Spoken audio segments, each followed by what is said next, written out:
Hello everyone, this is Ankit. Welcome back to our channel. Already बता चुका हूँ कि नेवी मार्क के लिए बेस्ट चैनल है। नए पैटर्न पर पूरा पेपर बना के लाया हूँ। एक सेक्शन में जनरल से 25 क्वेश्चन और एक सेक्शन में साइंस और मैथमेटिक्स से 25 क्वेश्चन। टोटल 50 क्वेश्चन का पेपर, 30 मिनट का टाइम रहेगा और हिंदी प्लस इंग्लिश में आपका पेपर है। टारगेट आपको 40 प्लस का रखना है। टारगेट आप मैक्सिमम का ही रखिए। अलग अलग स्टेट की अलग अलग कट ऑफ जाती है स्टेज 1 की। किसी स्टेट की आपको 15 भी जाएगी, किसी स्टेट की 20, 25, 30, यहाँ तक 40 भी जा सकती है। देखिए, कट ऑफ काफ़ी सारी चीज़ों पे डिपेंड करता है कि उस पर्टिकुलर स्टेट में आखिर वैकेंसी कितनी है, उस स्टेट से कितने बच्चे एग्ज़ाम देने गए हैं और किस लेवल का पेपर आ रहा है। इन सब चीज़ों पे कट ऑफ डिपेंड करती है। तो आप मैक्सिमम जितना कर सकते हो उतना करिए। निगेटिव मार्किंग रहेगी तो गलत नहीं करना है, जितना आपको आता है सिर्फ उतना करना है। तो इस टेस्ट में भी जितना आपको आ रहा है उतना करिएगा। एकदम लेटेस्ट पैटर्न पर बनाया है और खुद बनाया है। आप जब क्वेश्चन देखोगे तो आप खुद ही समझ जाओगे। चलिए सॉल्व करते हैं फिर। पहला क्वेश्चन, 1757 में प्लासी की लड़ाई में किसने सिराजुद्दौला को धोखा दिया? Who betrayed Sirajuddaula in the battle of Plassey in 1757? Haider Ali, Mir Qasim, Mir Jafar, Awadh के नवाब। कोशिश करेंगे कि 30 से 35 मिनट में ख़त्म कर दें। तो 1757 के प्लासी की लड़ाई में सिराजुद्दौला को जिसने धोखा दिया था वो था मीर जाफ़र, जिसकी वजह से जो सिराजुद्दौला है ये लड़ाई हार भी गया था। तो सी नंबर इस क्वेश्चन का राइट आंसर होगा। अगला क्वेश्चन देखिए, थल सेना के जो मेजर जनरल हैं इनके समतुल्य नौसेना में कौन सा पद है? Which post in navy is equivalent to major general in Indian army? बहुत इंपॉर्टेंट क्वेश्चन है और एग्जाम में पूछे जाने के भी बहुत ज़्यादा चांसेस हैं। Group captain, admiral, rear admiral या फिर वॉइस एडमिरल? राइट आंसर, अगर आपने ऑप्शन नंबर बी टिक किया तो गलत है। राइट आंसर इसका ऑप्शन नंबर सी होगा। नौसेना में, इंडियन नेवी में जो रियर एडमिरल का पद है वो थल सेना के मेजर जनरल के समतुल्य होता है। सी नंबर राइट आंसर होगा। अगला क्वेश्चन देखिए, हाल ही में ये करंट का क्वेश्चन है। किसे WBC Asia boxer of the year award से सम्मानित किया गया है? Who has been awarded the WBC Asia boxer of the year award recently? Neeraj Goyat, Vijender Singh, Shiva Thapa, Akhil Kumar. Third number question का राइट आंसर बताइए। राइट आंसर इसका ऑप्शन नंबर ही होगा। हाल ही में नीरज गोयत को WBC Asia boxer of the year award से सम्मानित किया गया है। WBC क्या है? The world boxing council. ये आपका एक इंटरनेशनल प्रोफेशनल बॉक्सिंग ऑर्गेनाइजेशन है WBC। आगे देखिए क्वेश्चन, मोहम्मद तुगलक द्वारा दिल्ली से अपनी राजधानी कहाँ बदली थी? Where was the capital transferred to from Delhi by Muhammad Tughlaq?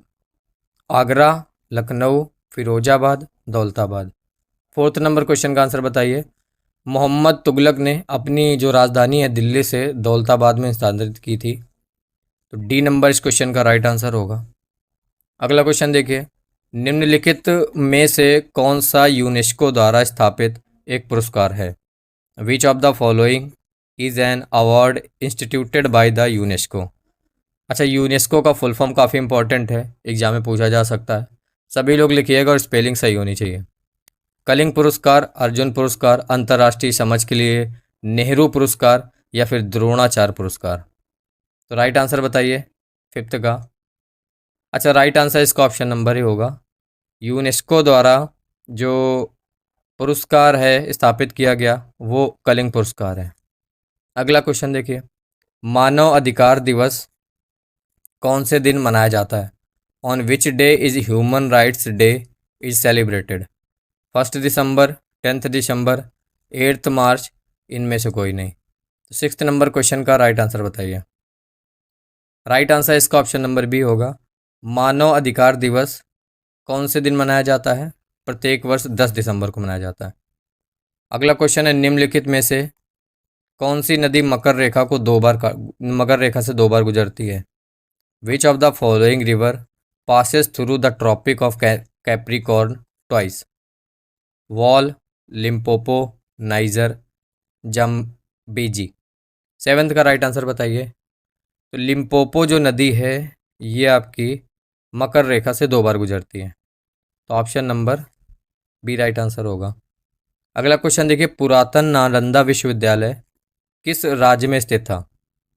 Ancient Nalanda university was situated in which state? Uttar Pradesh, Madhya Pradesh, Himachal Pradesh, Bihar. तो 8th नंबर का राइट आंसर बताइए।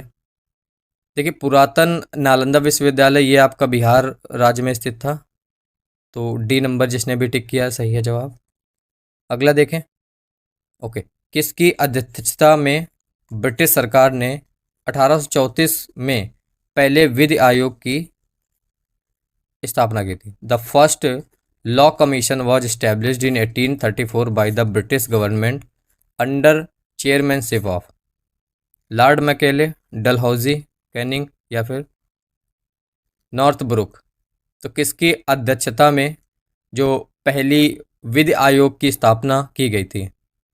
आंसर पता है तो टिक करिए, वरना मत छूइए, क्वेश्चन को छोड़ दीजिए। Right answer option number A होगा, लॉर्ड मैकाले। पाब्लो पिकासो कहाँ के थे?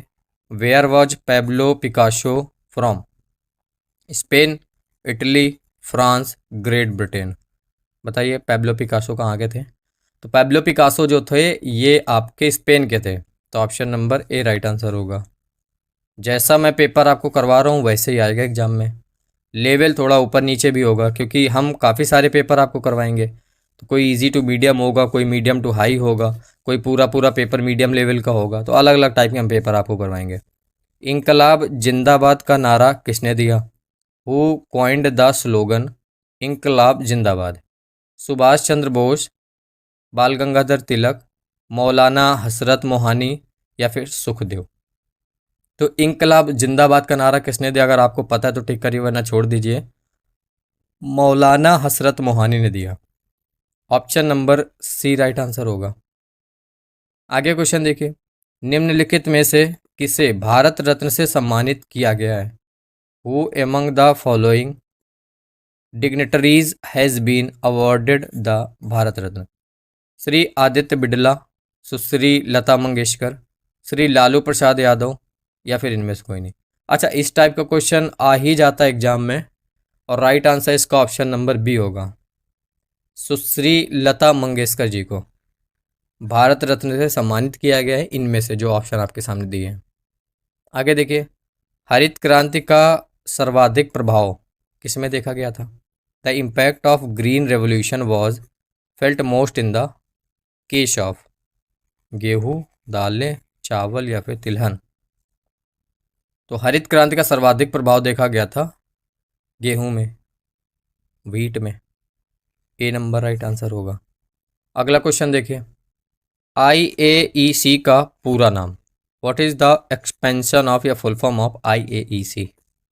International Atomic Energy Commission, Indian Atomic Energy Commission, Indian Aviation Engineering Counselling या फिर इनमें से कोई नहीं।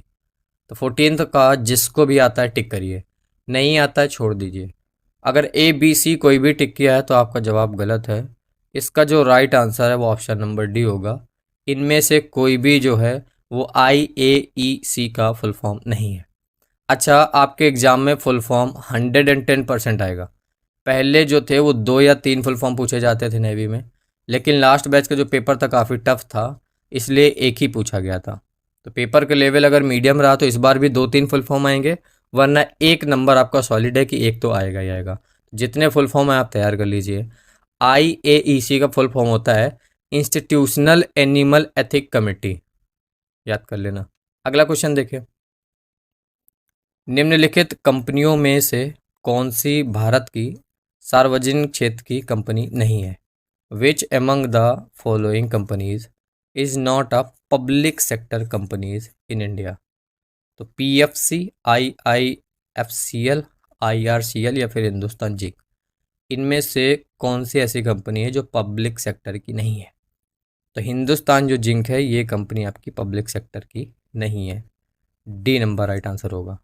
बिल्कुल मैंने पूरी कोशिश करी है कि जैसा एग्जाम में पूछा जाता वैसे पेपर बनाऊं। अब आप ये बात समझ रहे होंगे कि बिल्कुल हूबहू पेपर बनाने में कितना मेहनत लगेगा। हर एक क्वेश्चन को रखने के टाइम सोचना पड़ता है। निम्नलिखित में से किसने सर्वप्रथम भारत के साथ व्यापार संबंध स्थापित किए थे? Who were the first among the following to establish trade relations with India? Dutch, फ्रांसीसी, इंग्लिश, पुर्तगाली। 16 का राइट आंसर बताइए। सर्वप्रथम भारत के साथ व्यापार संबंध स्थापित किए थे पुर्तगालियों ने, तो डी नंबर राइट आंसर होगा। वैसे 30 मिनट में इसको सॉल्व करना है तो मुझे क्वेश्चन बहुत स्पीड से और तुरंत आंसर पे टिक करना होगा, लेकिन टाइम लगता है, कोई दिक्कत नहीं। सर्बिया की राजधानी क्या है? What is the capital of Serbia? Maputo, Rabat, Belgrade, Niamey. तो क्वेश्चन नंबर 17 का राइट आंसर बताइए। सर्बिया की जो राजधानी है वो है बेलग्रेड। अच्छा, ये बात भी फिक्स है कि आपकी कैपिटल एंड करेंसी से क्वेश्चन आएगा ही आएगा। एक नंबर आप अपना सॉलिड मान के चलो। आगे देखिए, आईसीसी वुमेन्स टी20 वर्ल्ड कप 2023 किसने जीता? हु वन द आईसीसी टी20 women's world cup 2023? Australia, India, England, South Africa. ये क्वेश्चन हो सकता है एग्जाम में ना आए, क्योंकि ऑलमोस्ट सभी को पता होगा कि ऑस्ट्रेलिया जो है ये टी20 वर्ल्ड कप 2023 वुमेन्स टी20 वर्ल्ड कप की विनर रही है। आगे देखिए, 19 नंबर क्वेश्चन है, में भारत का सबसे लंबा प्लेटफॉर्म स्थित है? As the longest railway platform in India कहाँ पे स्थित है? हुबली में, मुंबई विक्टोरिया टर्मिनल में, हावड़ा में, या फिर इनमें से कोई नहीं? तो राइट आंसर 19 का ऑप्शन नंबर ए होगा। हुबली में आपका भारत का सबसे लंबा प्लेटफॉर्म स्थित है। अगला क्वेश्चन देखिए, निम्नलिखित में से कौन सा रक्त समूह सर्वग्राही है? Which of the following is universal recipient of blood? A B या फिर इनमें से कोई नहीं? तो कौन सा group? A B group. Option number C right answer होगा। अगला क्वेश्चन देखिए, कुद्रेमुख खान के लौ एस्क का निर्यात किस बंदरगाह से होता है? The iron ore of Kudremukh mine is exported from which port?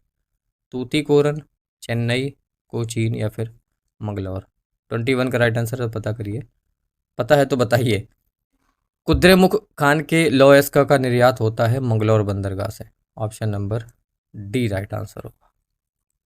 अगला क्वेश्चन देखिए, भारतीय राष्ट्रीय कांग्रेस के प्रथम सत्र की अध्यक्षता किसने की? Who presided over the first session of Indian National Congress? A Hume, Surendra Nath Banerjee, WC Banerjee, Badruddin Tyabji. बढ़िया ऑप्शन है। भारतीय राष्ट्रीय कांग्रेस के प्रथम सत्र की अध्यक्षता की थी WC बनर्जी ने, तो option number C right answer होगा। नेक्स्ट क्वेश्चन देखें, निम्न में से कौन नए IT पोर्टल के साथ इंटीग्रेटेड होने वाला पहला बैंक बन गया है? Which of the following has become the first bank to be integrated with the new IT portal? Kotak Mahindra bank, ICICI bank, State Bank of India, Airtel payments bank. तो ये क्वेश्चन करंट का है। करंट आपको पिछले 6 महीने की पढ़नी पड़ेगी, कहीं से कुछ भी पूछी जा सकती है। मैं आपको थोड़ा बहुत जो मोस्ट इंपॉर्टेंट वो करवा पाऊंगा, लेकिन ज़रूरी नहीं कि उसी के अंदर से पूछा जाए। करंट अफेयर कहीं से भी पूछी जा सकती है पूरे 6 महीने के अंदर, तो आप पिछले 6 महीने की करंट अफेयर या 7-8 महीने की कवर करिए। राइट आंसर बताइए।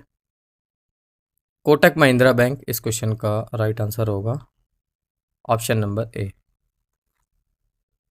अगला क्वेश्चन देखिए, निम्नलिखित में से किसे हाल ही में ऑस्ट्रेलिया के सर्वोच्च नागरिक सम्मान से सम्मानित किया गया है?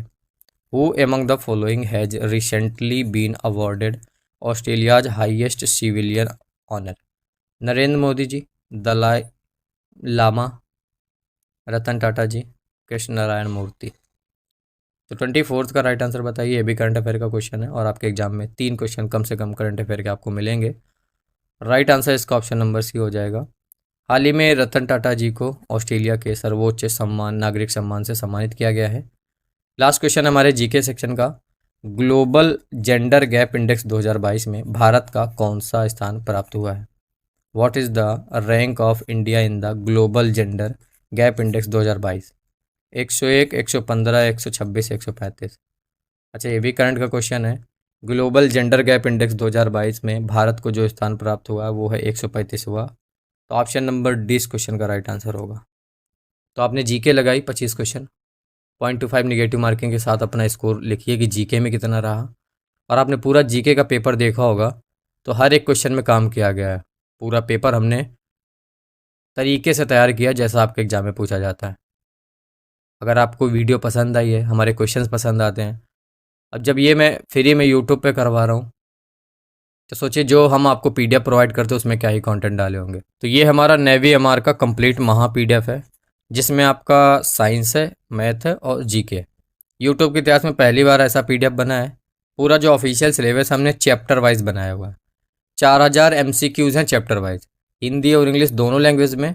कॉस्ट इसका 199 है। ये आपका जनरल में इसका सिलेबस है जो इंडियन नेवी प्रोवाइड करता है, soil, river, mountain, award, author. तो आप देख पा रहे होगे कि सबसे क्वेश्चन जैसे स्पोर्ट है 172 क्वेश्चन है, डिस्कवरी से 50, फुल फॉर्म 140 रखे हैं, हिस्ट्री 40 100 रखे हैं, डिसीज 100। तो इसी तरीके से हर चैप्टर से जो प्रीवियस ईयर क्वेश्चन पूछे जा चुके हैं सारे इसमें आपको मिलेंगे। अच्छा, साइंस भी है तो जितने भी चैप्टर पूछे जाते हैं साइंस में पूरा चैप्टर वाइज हमने जो कंटेंट है आपका वो तैयार किया है। मैथमेटिक्स भी 12 से 13 क्वेश्चन आते हैं तो टोटल 500 क्वेश्चन ही सभी चैप्टर से मिला के रख दिए। तो टोटल 4000 क्वेश्चन के पीडीएफ है। अगर आपको नेवी एमआर में सिलेक्शन लेना है तो इस पीडीएफ को आपको तैयार करना होगा। लिंक आपको डिस्क्रिप्शन पे मिल जाएगा, लिंक पे क्लिक करिए, 14 रुपये एक्स्ट्रा लगेगा और पीडीएफ तुरंत डाउनलोड हो जाएगा पेमेंट करते ही। अगर आपको सिर्फ 200 रुपये ही देने 199 तो 9559251198 ये मेरा पर्सनल नंबर है। इसी पे आपको 199 पेमेंट करना है। पेमेंट करने के बाद व्हाट्सएप पे उस पेमेंट का स्क्रीनशॉट भेजना है। आप खुद करिए, किसी और से करवाइए, कोई दिक्कत नहीं है। पेमेंट करवा के स्क्रीनशॉट भेजिए, पीडीएफ आपको व्हाट्सएप पे मिल जाएगा। ठीक है, चलिए अब हम साइंस करते हैं। पहला क्वेश्चन आपके साइंस का, परमाणु संरचना का मॉडल किसने विकसित किया? Who developed the model of atomic structure? Alfred Nobel, Faraday, Bohr तथा रदरफोर्ड या फिर वोल्ट? तो क्वेश्चन नंबर 26 का राइट आंसर बताइए। राइट आंसर इसका ऑप्शन नंबर सी होगा। परमाणु संरचना का जो मॉडल है वो बोहर तथा रदरफोर्ड ने विकसित किया। अगला क्वेश्चन देखिए, बर्फ पर दाब बढ़ाने से उसका गलनांक MP मेल्टिंग पॉइंट, तो increasing the pressure on ice causes it's melting point. तो बताइए मेल्टिंग पॉइंट घटेगा, बढ़ेगा, अपरिवर्तित रहेगा, फिर शून्य हो जाएगा? तो 27 नंबर क्वेश्चन है, बर्फ़ पर अगर आप दाब बढ़ाएंगे तो जो उसका गलनांक है वो घट जाएगा, डिक्रीज हो जाएगा। तो ऑप्शन नंबर ए इस क्वेश्चन का राइट आंसर होगा। अगला क्वेश्चन देखिए, प्रत्यावर्ती धारा को दिष्ट धारा में किसके द्वारा बदला जाता है? Alternating current is converted into direct current by filter, rectifier, motor, transformer. तो 28 का राइट आंसर बताइए। रेक्टिफायर के द्वारा हम प्रत्यावर्ती धारा को दिष्ट धारा में परिवर्तित करते हैं। प्रत्यावर्ती धारा मतलब जो AC करंट है और दिष्ट धारा मतलब जो DC करंट है। आगे देखिए, कौन सी तरंगे निर्वात में नहीं फैल सकती है? Which waves can not propagate in a vacuum? प्रकाश, ऊष्मी, ध्वनि या इलेक्ट्रोमैग्नेटिक? बड़ा आसान क्वेश्चन है, पता है आपको। ध्वनि जो तरंगे हैं ये आपकी निर्वात में नहीं फैल सकती। Option number C. आगे देखिए, एक गैलन में कितने लीटर होते हैं? How many litres are there in 1 gallon? 5, 4.546, 5.125, 3.785। तो एक गैलन कितने लीटर होते हैं? एक गैलन में 3.785 लीटर एक गैलन में। तो option number D right answer होगा। अगला क्वेश्चन देखें, निम्नलिखित में से सबसे अधिक उपग्रह किस ग्रह में है? Which of the following planet has the highest number of satellite? Shani, शुक्र, पृथ्वी, मंगल? 31 का राइट आंसर। राइट आंसर इसका ऑप्शन नंबर ए होगा। शनि के सबसे ज़्यादा उपग्रह हैं। देखिए, आहार चक्र की शुरुआत किससे होती है? अ food chain starts with which of the following? Photosynthesis, श्वसन, श्रेय या फिर इनमें से कोई नहीं? तो आहार चक्र की शुरुआत आपको पता है फोटोसिंथेसिस से होती है, हिंदी में प्रकाश संश्लेषण कहते हैं। तो ऑप्शन नंबर ए राइट आंसर होगा। अगला देखिए, माचिस में कौन सा पदार्थ उपयोग किया जाता है? Which element is used in matches, sodium, magnesium, सफ़ेद फास्फोरस या फिर लाल फास्फोरस। तो माचिस में प्रयोग किया जाता है लाल phosphorus. Option number D right answer होगा। अगला देखिए, किसी ठोस पदार्थ को सीधे वाष्प में बदलने की प्रक्रिया क्या कहलाती है? The process of direct change from solid to vapour is known as वाष्पीकरण, ऊर्ध्वपातन, या फिर ऑप्शन थोड़ा गलत लिखा है, इनमें से कोई नहीं। तो क्वेश्चन नंबर 34 का आंसर बताइए। जो आंसर है वो सही लिखा हुआ है। तो ठोस पदार्थ को सीधे वाष्प में बदलने की जो प्रक्रिया है वो सब्लिमेशन कहलाती है, ऊर्ध्वपातन कहलाती है। तो option number B right answer होगा। अगला देखें, प्रोटीन में कितने अमीनो एसिड पाए जाते हैं? How many amino acids are found in protein? 20, 9, 11, इनमें से कोई नहीं। तो देखिए, प्रोटीन में टोटल 20 अमीनो एसिड पाए जाते हैं। तो ऑप्शन नंबर जो ए है इस क्वेश्चन का राइट आंसर होगा। देखिए, बेलनाकार लेंस का इस्तेमाल निम्नलिखित में से किसके लिए किया जाता है? Cylindrical lens are used to correct myopia, astigmatism, hypermetropia, colour blindness. तो बेलनाकार लेंस का प्रयोग किया जाता है एंटिगमेटिज्म के लिए। Option number B right answer होगा। अगला क्वेश्चन देखिए, बढ़ते हुए पानी में किस प्रकार की ऊर्जा पाई जाती है? Which type of energy is associated with flowing water? बहते हुए पानी में यांत्रिक, गतिज, स्थितिज, इनमें से कोई नहीं। तो बहते हुए पानी में आपकी गतिज ऊर्जा, काइनेटिक एनर्जी पाई जाती है। बी नंबर राइट आंसर होगा। बस लगभग इतने ही क्वेश्चन आपके साइंस के आएंगे। अब लास्ट में आपके 13 क्वेश्चन मैथ के होंगे, 13 या 12 होते हैं।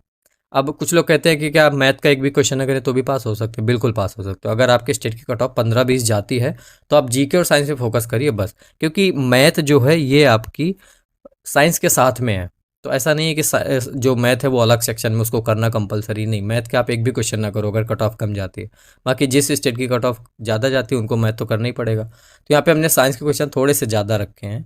कठोर जल में आमतौर पर निम्नलिखित में से कौन सा तत्व पाया जाता है? Which of the following elements are generally found in hard water? Calcium, zinc, aluminium या फिर आयरन? तो 38th का राइट आंसर बताइए। राइट आंसर इसका ऑप्शन नंबर ही होगा। कठोर जल में आमतौर पर क्या पाया जाता है, कौन सा एलिमेंट पाया जाता है? कैल्शियम। देखिए, रक्त में आरबीसीज के बढ़ने से कौन सी स्थिति बन जाती है? Increased RBCs. आरबीसीज क्या होता है? Red blood cells in the blood leads to a condition called anaemia, haemophilia, polycythaemia या फिर लुकेमिया। तो कौन सी स्थिति बन जाती है? तो पॉलीसाइथेमिया की स्थिति बन जाती है। ये क्या है? ये आपका एक प्रकार का ब्लड कैंसर है।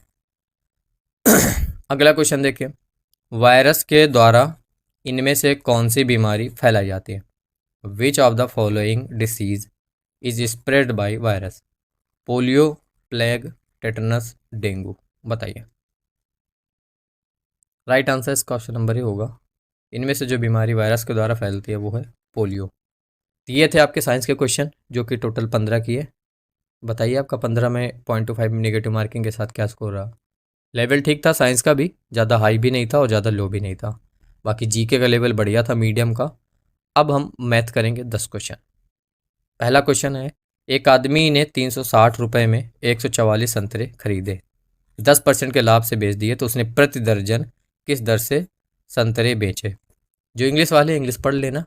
अच्छा देखिए, 30 मिनट का टाइम होता है। जीके अगर आप 15 मिनट में कर पा रहे हो और साइंस लगभग आप 10-12 मिनट ले जाओगे, राइट, तो फिर मैथ के लिए आपके पास टाइम नहीं बचेगा। तो जीके में आपकी इतनी प्रैक्टिस होनी चाहिए कि जीके आप लगभग 7-8 मिनट में निपटा दो। इसके बाद साइंस निपटाओ और बचा हुआ टाइम आप मैथ में दो। ये उन स्टेट्स के लिए है जिनके स्टेट्स की कट ऑफ बहुत ज़्यादा जाती है। जिनके स्टेट्स की कट ऑफ लगभग 25 के आसपास जाती है, आराम से आप जीके करिए, साइंस करिए, टाइम बचा तो मैथ को दीजिए। देखिए, ये क्वेश्चंस लेंदी होते हैं लेकिन इनको शॉर्ट में आप लगाइए।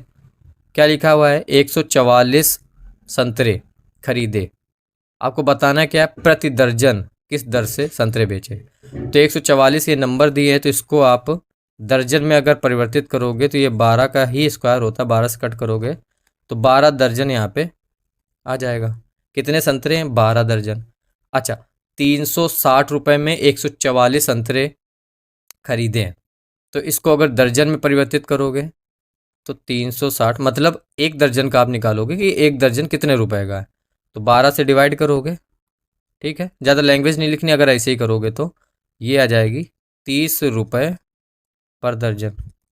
अब आपको यही बताना है कि उसने प्रति दर्जन किस दर से संतरे बेचे हैं। अब 10% के लाभ से बेच दिए हैं, ठीक है, 10% के लाभ से 30 रुपये पर दर्जन है, तो इसमें इसका 10% निकाल लो, 10% लाभ निकालो, तो 30 गुणते, अच्छा 100% है, 10% लाभ है, तो कितना हो गया? 110%। डिवाइड हो जाएगा 100 से, ये 2 जीरो से ये 2 जीरो कट जाएगा, और 11 का अगर 3 में गुणा करोगे कितना आ जाएगा? 33 रुपये पर डजन। तो option number C right answer होगा। इसमें लैंग्वेज लिख के काफ़ी लेंदी कर सकते हो, ऐसे आप शॉर्ट में कर सकते हो, टाइम बचेगा आपका। जैसे किसी घन का विकर्ण रूट 12 सेंटीमीटर है तो उसकी भुजा आपको बतानी है। बड़ा आसान क्वेश्चन है। घन का जो विकर्ण होता है वो कितना होता है? √3a होता है, a बाहर होता है, √3 के अंदर होता है। अच्छा, विकर्ण कितना दिया हुआ है? √12 दिया हुआ है, ये √3a। अच्छा, इसको कट करोगे तो कितना आएगा? ये 4 बचेगा, ये बराबर, तो भुजा कितनी निकल के आ जाएगी? 4 सेंटीमीटर। अगला क्वेश्चन देखें। एक आदमी 25% की हानि पर एक मेज को 4200 रुपये में बेचता है। अब लैंग्वेज से करिए, काफ़ी टाइम लगेगा, ऐसे करिए आसानी से हो जाएगा। 25% की हानि पर एक मेज को 42 रुपये में बेच रहा है, 25% हानि मतलब ये जो 4200, ये क्या है? ये 75% तो है। क्लियर? अब उसे 25% लाभ कमाने के लिए मेज को कितने मूल्य में? अब 25% लाभ मतलब 100 + 25 कितना हो गया? 125% आपको निकालना है कि ये कितना रुपया होगा। तो ऐसे लिख के इनका तिरछा गुणा कर दो, तो इसका गुणा करोगे तो कितना होगा? 125 गुणते 4200 डिवाइड बाई 75। अच्छा, अब इसको 3 से कट करो, 5 से कट करो, 5 एकम 5, पचम 25, इसको कट करोगे 5 दूना 10 और पचम 25, ये 5 से और कट जाएगा, 5 त्रिका 15 और पचम 25। ठीक, अब ये जो 3 है इससे 4200 कटेगा, कैसे? 3 एकम 3 और 3 चौको 12, 1400 बचेगा, तो 1400 गुणते 5 बचेगा यहाँ पे, 1400 गुणे 5। अच्छा, 14 पंचे कितना होता है? 70, 2 जीरो, तो 7000 निकल के आ जाएगा। तो ऐसे करके आप अपना जो है ये टाइम बचाएंगे, क्योंकि ऑलरेडी 30 मिनट का ही टाइम मिलता है, कंप्यूटर बेस्ड एग्ज़ाम होता है, तो जिनका फर्स्ट अटेम्प्ट है तो उनका तो मान लो मैथ वो देख ही नहीं पाते हैं, अगर प्रैक्टिस नहीं है कंप्यूटर में करने की। किसी रेलगाड़ी की लंबाई 150 मीटर है, अच्छा उसकी चाल 54 किलोमीटर पर घंटा है, तो वह किसी व्यक्ति को कितनी देर में पार करेगी? कितनी देर में मतलब यहाँ से आपसे टाइम पूछा गया, तो टाइम बराबर डिस्टेंस अपॉन स्पीड होता है। अच्छा, ऐसे केस में जो डिस्टेंस होता है वो रेलगाड़ी की लंबाई ही होती है, तो 150 हो गया। आपकी स्पीड कितनी है? 54 किलोमीटर पर घंटा। अच्छा, 54 ये 150 मीटर में दिया है और 54 किलोमीटर पर घंटा में है, तो इसको आप अगर बदलोगे मीटर पर सेकेंड में तो 5/18 से गुणा करना पड़ेगा। 18 से इसको कट करोगे तो ये 3 बार जाएगा, 3 से इसको कट करोगे तो 5 बार जाएगा, 50 आएगा, 5 से इसको कट करोगे तो 10 बचेगा। तो टाइम जो है ये आपका 10 सेकेंड निकल के आएगा। Option number C right answer हो जाएगा। अगला क्वेश्चन देखें। हल करना है आपको, ऐसा क्वेश्चन एग्जाम में बिल्कुल मिलेगा। अब इसमें क्या करोगे आप? इनका इनका गुणा करोगे, इनका इनका गुणा करोगे, फिर घटाओगे, अब बस इसीलिए टाइम चला जाएगा। तो यहाँ पे आप गौर से देखिए कि 694 दोनों में कॉमन है, तो बाहर निकाल लो, ये 489 बचेगा और इधर 389 बचेगा। क्लियर? तो 694 इनको घटा दो, 100 बचेगा, गुणा कर दो, 6 9 4 और 2 जीरो लगा दो, यही आंसर हो जाएगा सी नंबर। अगर पूरा गुणा करेंगे इधर का उधर का फिर घटाएंगे तो टाइम जाएगा। अगला देखिए। निम्नलिखित में से कौन सी एक अभाज्य संख्या नहीं है? Which of the following is not a prime number. अच्छा, अभाज्य संख्या क्या होती है? 2 3 5 7 9 नहीं होती, 11 अभाज्य मतलब जो कट ना सकें। 11 13 हो गया, 17 हो गया, 19 हो गया, 23 हो जाएगा। ये सारी आपकी अभाज्य संख्या है, तो इनमें से आपको बतानी कौन सी नहीं है। 7 आपकी है ना, और 23 भी आपके अभाज्य संख्या है, 37 भी आपके अभाज्य संख्या है, लेकिन जो 39 है ये इसमें आपका 3 का भाग चला जाएगा, तो ये आपकी एक भाज्य संख्या है, अभाज्य संख्या नहीं है, तो यही आपको बताना है। अगला क्वेश्चन है, किन्हीं दो संख्याओं का योग 46 है, अंतर 14 है, तो बड़ी संख्या आपको बतानी है। वही वाला हो गया लैंग्वेज वाला क्वेश्चन। अच्छा, इसके लिए सीख लीजिए, जब भी एग्जाम में ऐसा क्वेश्चन पूछा जाए कि दो संख्याओं का योग इतना है, अंतर इतना है, तो बड़ी संख्या या फिर छोटी संख्या जो भी पूछा जाए, तो बड़ी संख्या अगर आपसे पूछा जा रहा है तो आप x प्लस वाई बाई 2 कर देंगे। अच्छा, x जो होगा वो आपका योग होगा दोनों संख्याओं का, y जो होगा वो अंतर होगा।